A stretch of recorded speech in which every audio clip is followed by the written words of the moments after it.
Does anyone have any questions? No. You have questions? Don't worry. I'll carry this. I'll carry this football. You got a whole book? Pass me the ball, coach. Okay, let's go. What's your first question? Yeah, sure. It's for three of you, so. Okay, we'll start and then we'll pick up. Yeah. What was it that you brought to your character that wasn't in the script for a character? Wow. Wow. Let's see. You know what wasn't in the script? I mean, it certainly wasn't obvious, and it could have gone either way. I wanted there to be, I wanted there to be this kind of dichotomy between there's Melanie at work and Melanie at home. And when she was at home, she was in her play clothes, and she was like throwing on her tank tops and popping a beer or whatever. You know, she was just relaxed, and she was kicked back, and she was a little butch, and she had a motorcycle. And I talked to the producers about that, but it wasn't in the script.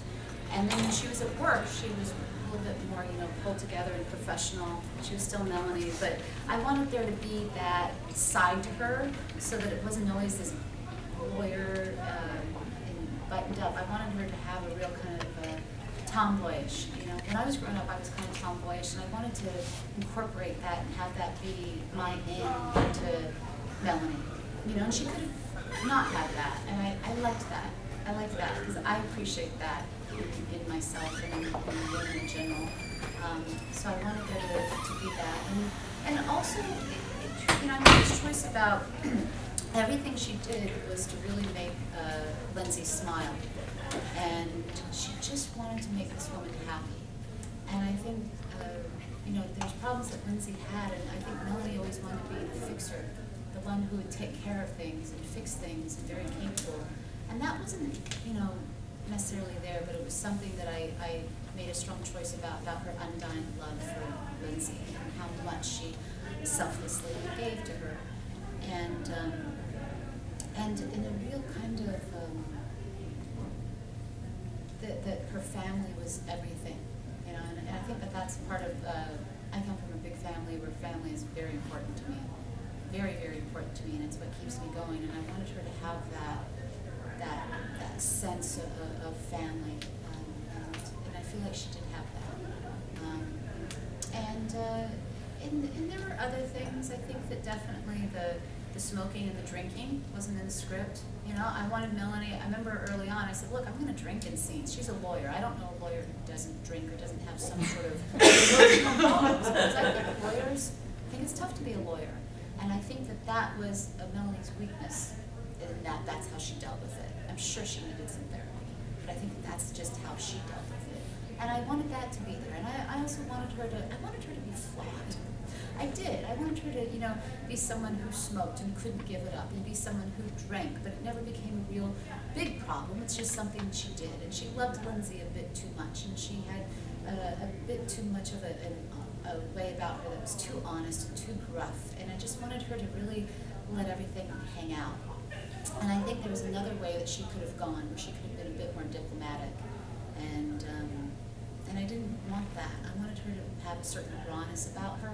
And I think for me it was a choice that I made because I'd been playing these, I was the guest star slut of Warner Brothers at the time, and I was playing the guest stars to all these, like, you know, George Clooney and Jason Bateman, and I felt so free in this character in so many ways that I wanted to go with that. And I wanted to say, fuck what people think about me, and you know, I'm gonna be all of myself and bring, well, we were talking about that earlier in Peter's show. I want to bring all myself to the role, and I think that's kind of what I brought to it that wasn't necessarily obvious on the page, the rawness. I heard the question. Obviously, I had a much shorter period of time and a much, you know, smaller job to do.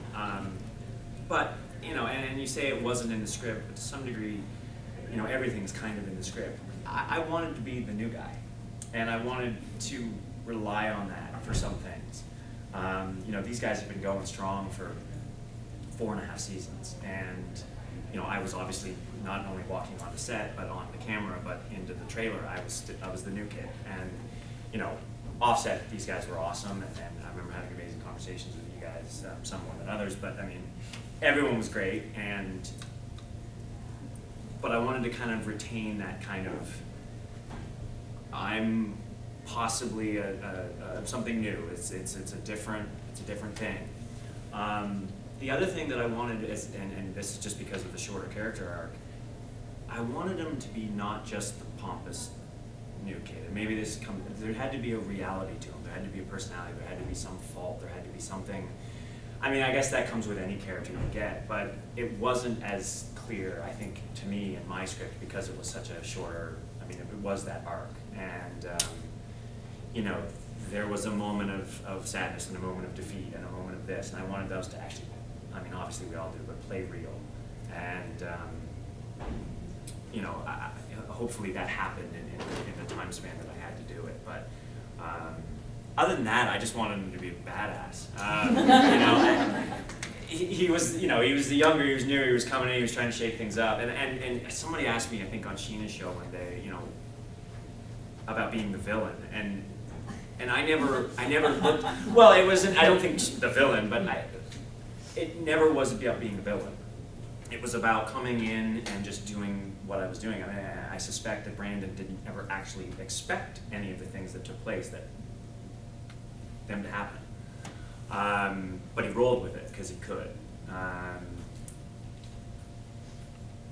just wanted him to be real. I mean, that was written, the writing was incredible, as these guys can attest to for 5 seasons, but I just wanted to do it right. What was the question? What was it that you brought to your character that wasn't in the script for a character? For your character? Oh, it wasn't in the script. Wow. You know, I mean, what's interesting is there were some things. I wish I had time to think about that a little bit. It's a good question. It is a good question. You know, it's interesting because I actually, in a way, I think what happened was that there were things that were hinted at that I went into more deeply because I had a lot more life experience around them. So I don't know that they were different things, but it was interesting because I was already on my own kind of spiritual journey, and the fact that he had, you know, they had bits of that in the second episode that I did. That's when Ben started talking about being in the now, being in the present, and you know, and that's been a big part of my journey. So I think what was interesting is I already had this kind of focus and depth of interest around that. I also, it was interesting because I was an English major and studied literature, and you know, Ben was a lit professor and gay studies, you know, focusing on gay studies, comparative lit, and so again, it was one of those things that I happened to have this pre-existing experience around, you know, at a deeper level. These weren't things that I necessarily, I know I'm kind of taking in the other direction, your question, but they weren't necessarily things that I needed to acquire, but I kind of brought more deeply things that were already inherent in the character. And the other thing was they had said that they wanted him to be as comfortable on the dance floor as he was in front of the classroom. And, you know, I had been to many a circuit party. Like, probably, I think far more than they really envisioned for Ben, quite honestly. So I had a lot of experience around that world and, you know, my wild and crazy young days. And so it was very easy for me to step right into that and to bring real knowledge of what it's like on those dance floors when you're trying to have conversations on the dance floor, and you know, and you really can't hear what the other person's saying. You're just nodding. You know, there was Nodding your life away. It was actually very interesting. You know, maybe what I brought that wasn't there at the very beginning, but then became, that was the other thing I noticed, is that things that sort of happened. You know, I had a real desire I have a real desire to be a father, and I don't know that that was something, you know, that definitely was not charted out in advance, and the way that that came about with Hunter was something that my natural desire for that, I think, sort of fed into, and yeah, and it was interesting too. I don't know what came first, the chicken or the egg. I just finished my first draft of a novel. And I've started in on the second draft, which is so interesting because, you know, Ben had a couple novels, you know. The first one, you know, I think had like, you know, sold no copies. Right. And the second one, you know, I guess apparently, you know, had some real potential. But It's sort of weird how those things have interlocked. Parallel. Yeah. It's very odd. And the last part being the marriage thing. Since I was a little boy, it was a dream for me to get married, you know, and you know, little did I know that that would come to play itself out on the screen in the first legal gay marriage ever on television. It's kind of amazing. You know, we had to go to Canada as characters to make that happen, since it wasn't technically legal here at that point yet. But yeah. Thank you. That was a great, Yeah, it's a great question. I've got a much more trivial question for Ron. There was a lot of talk when season 5 ended, during the spoilers stage before the ending screen. There was a lot of talk about a final, or a scene in the final episode with Brandon and another young boy under the street lamp, that kind of circular thing. Was that ever actually filmed? We filmed it. We filmed it. Dan and Ron used the term coda with me in our first meeting, and it was basically, I'm probably going to get it wrong if there's any music people in here, but essentially, in music, it's a term that describes the ending being the same as the beginning. Yeah. So, Give me chills. yeah, Pretty cool. so essentially, I mean, I've never heard from Dan and Ron that said they couldn't talk about this, so I'm going to talk about it. You're good. There's a scene, we shot it. The ending happened as it did, and then they were going to do a small little snippet. I was walking out of Babylon, and we basically reenacted the very first scene from the first, where I see, I will refer to him as the new Justin, across the street. I walk across the street, and we have the exact same conversation that Brian and Justin had way back then. The point being that the show goes on, things continue, Circle of things, life. it's circle of life. I watched the final episode in Halifax, Nova Scotia, with some friends of mine. That's where I'm from, and it didn't show up in the show, which I saw the ending, and I loved the ending, and I completely understood, and I never thought twice about it. And then literally the next day, I got an email from Sheila Hopkin, who was our one of the producers, and she was like, "Oh my God, Ryan," she goes, "this email should have got to you 2 days ago." She goes, "After all was said and done, the show ended up being like an hour and a half long. We had to edit it, we had to cut it down, so it just never made it in." I've looked for it. I figured somewhere it would end up on a deleted scene somewhere, but I mean, I think ultimately when the story was told and they did what they did, I'm fine with never seeing. I mean, You never saw it? I never saw it. I'm sure you can get a copy of it. I don't know. I looked around. Right, Dan. But that was the point, and that was how it was explained to me when I met with Dan and Ron. I auditioned. The audition process was hilarious, but I auditioned. Showtime approved me, and then Dan and Ron had me come in and sit down and just like, "This is what's going to happen, and we want to make sure you're good with it." And I think up until that point, there was some hesitation. I mean, I wasn't sure what. I mean, I knew the show, but I didn't know what was going on. No one had really explained. The audition was 2 pages for 4 episodes, like 6 in total storyline. But I met with them, and I had never been more comfortable. I mean, Dan and Ron were amazing people, and to this day, I still think they're 2 of the best producers I've ever met. I knew exactly at that point that I wanted to do it, and that is when they explained it to me, and that was, "This is your storyline, this is how it's going to go." So it was all kind of building up to that, or down to that, I guess. Did ever you get a copy? If I ever, trust me, if I ever find it, You'll be the first one. if I ever find it, you know what I'll do, I'll go get the original version, I'll just Photoshop it. That would have been a really cool way to end your series. Anyone else? Question? Question. Ryan, Yes. when you read the script, did you feel intimidated? Did you know that you were going to be the new Brian Kinney, so to speak? Well, I gotta remember the order that this happened.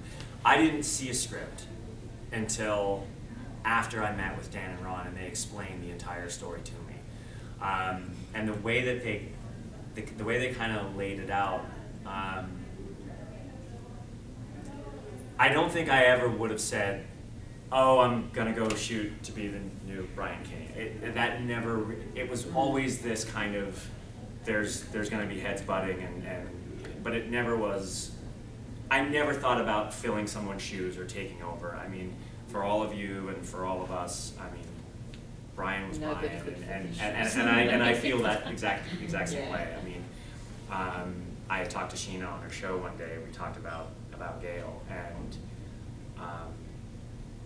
I was a better performer working with Gail. You just can't. Him or Brian was just, the character himself was what's the word? You can't fill his shoes, I guess is what I'm saying. I always looked at it as just the challenger, and what will be will be. I knew the outcome. I mean, I knew the storyline. Dan and Ron had explained it to me, so I knew what was going to happen. So I guess I had that going for me. That you guys, as watching the episodes, I knew, so I didn't ever think. I knew I wasn't going to be filling his shoes. I went as the challenger. I went as I said, the kind of young blood, and you know, I knew that I was going to pose some questions for his character. How he answered them was, you know, up to the writers, but that was my job. Just pose the questions. I think as actors, that's all of our jobs, is to pose the questions. Let you Open guys, up portals. let you guys figure out what you do. Throw stuff up. What else? Right. So last question, okay? Yeah. To you two guys, what do you remember? Do you remember a special scene that was especially funny and why?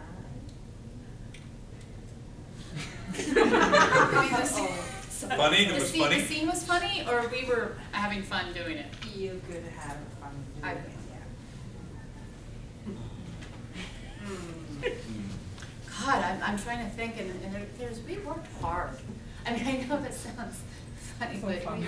we worked really, like, going to work was fun, but there was always a lot to do. It was a very large cast, and I just know that when Tay and I did our scenes, we were in there choreographing stuff and doing stuff and creating and collaborating, and I mean, we were just working our asses off, running in between, you know, the dressing rooms and the sets in our little robes naked and trying not to catch cold, so, I sound like, oh, what was last night, it's all orphans. You There's know, a lot of funny stuff, though. We had a good time when we were shooting the Christmas scene. Group scenes. It was a little tough because, you know, Debbie had that whole sort of thing Yeah. happen, you know. So it was kind of like, oh, it's a Christmas scene, and like, oh, but she's gonna have a really tough time, and you know, so it was kind of a mixed bag in that regard. But actually, the one that I just, for whatever reason, just pops into my mind, it was a silly day, you know. It was Hunter's surprise birthday party, and I think Oh, with you the had cake? the Oh, and cake, you got the- and you the had your money. fake baby. I had my fake baby. And it was like, and there were balloons everywhere. Yeah, and I think that I kept trying to get in everyone's coverage, so as. But we all kept taking pictures with the fake baby, and Yeah. I don't know, it was like we were just kind of a silly Yeah. day. It was one of those days. And you know, they were doing a lot of behind the scenes shooting that day. I think some of the behind the scenes And stuff did was new we for give the me. money to, remember the wardrobe assistant who had the baby, and we gathered together money and we gave it to her inside of a sandwich? We put the money inside of a sandwich, and then we put tinfoil around the sandwich, right? And then Peter gave her a sandwich and said, oh, it's lunchtime, open it up. And she opened it up, and all this money came out of the sandwich because she needed money for, you know, it's a baby, you need money for everything. Yeah. And wasn't that the day that we were doing the surprise birthday party with the cake? Or is that Michael's party? In our place. Yeah. Yeah. Yeah. Yeah. It was a delightful day. And Peter was making fun of me because every time someone was getting their coverage done, I was managing to end up in the shot. I'd walk behind him. There's the scene, the editors had such a hard time putting it together because every scene, there's Michelle with the birthday cake. I mean, it was the weirdest thing. And Peter was like, Clooney, what are you doing? It was really funny. Yeah, and it was a silly cut-up day for some reason. I can think of a lot more days that were all like really intense, dramatic, So you know, intense. because the scene was, you know, the series was loaded with, you know, a lot of those really. You know, Oh, and then I remember one time Hal was trying to prepare, I felt so bad, Hal was trying to prepare for, I think it was Vic's death. Yeah, Vic's death. and we're all in the cemetery. It was snowy, and we had the casket there, and I was freezing. I had a cup of coffee, and I was doing something or waiting around, so I put my coffee on the casket. Well, I was getting my makeup done, so I'm sitting there, and I'm like, oh, hang on a second. And Michael's looking at me, he's like, I'm trying to concentrate. Victor, you got a coffee cup on the casket. So. Well, that's funny you said that coming from him, like he's trying to Oh, concentrate. right. Try having a stand-up as your stand-up comedian as your acting partner for everything. No, You know, it'd especially be when like, you're sorry, trying you to heard prepare what a about line. He's like, Oxycontin! He did this Oxycontin joke for like 20 hours one time. And he also used to do this ape chimpanzee imitation. You know, where he would kind of do this whole, you know, and kind of pick stuff off of me and everything. And Scott used to really? imitate a We're cat. about to like do a tearful scene here. Scott used to imitate a cat, and that's how, you know. And then one time, Tay and I were so tired, and it was towards the end of the first season, I think. It all blends, you know. But I think it was the end of the first season, and we were at the store. It was Scott and I think Peter and Taya and myself, and we were standing in line. And the night before, day before, Taya and I had shot a scene where she was like going down on me, or I was going down on her. I can't really remember. And one of us, it all blends, but one of us said to the other one, well, how was I? I took a shower, and how was I? And I think she said to me, oh, you smell like flowers down there. And I said, well, Taya, you smell like daisies. And then she said, well, you smell like tulips. And Scott turned around and was like, the fuck? And it was like, we just had the weirdest, oddest moment that we're never going to have on any other TV show. Ever. Because, you know, the time when we had 33 dildos for the dildo scene in the office, and they're on top of the fax machine on a shelf, and the shelf broke, and the dildos came crashing down on our fax machine, and so the office fax machine broke. We couldn't get any faxes. This is when we used to fax. We couldn't get any faxes to Los Angeles, and we had to tell them why. They said, what happened to the fax machine? We're like, well, we had a shelf with all the dildos, and it broke, and the dildos were huge, like big. And I'll also, just one last thing, I'll never forget, like, the first time we were in Dan and Ron's office discussing with how we were going to, like, orchestrate that first sex scene. And so, you know, I'm talking with Ron and Dan, and we're saying, well, we can put the leg up here, and I could see Al just, and he was like sitting there, like, deer in the headlights, and like, we're like, we like, but I think, and I looked at him, I thought, well, we can just put one leg up. We'll just do one leg up, and he's like, yeah. You know, because I was always trying to, you know, but he was awesome. I gotta tell you though, if somebody had a camera in those rooms when we were doing, because what Dan and Ron did is before each sex scene we had to do, you know, meetings where we had a sex meeting, and we talked about how the scene was going to happen, what was going to happen, and basically for Tay and I, and I'm sure for the guys too, and because I was a dancer, they turned into these meetings where we would choreograph it. Because I was a dancer, I'd be on the couch and I'd be like, well, you know, if I'm like this, I'm gonna pull her like this. Tay, are you fine with that? Pull her legs up like that, and that way my face can get into her. I think that's gonna be really sexy. And then if I turn around, and then maybe we can do a massage thing. So by the end of the meeting, honest to God, we'd be on the floor in these like wild positions, but they helped a lot. Well,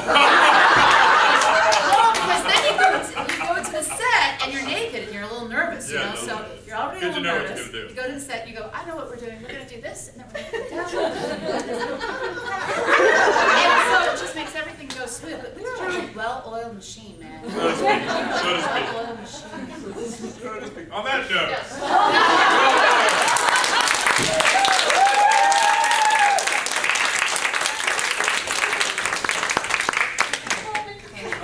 That was good. See you guys. Any other good questions?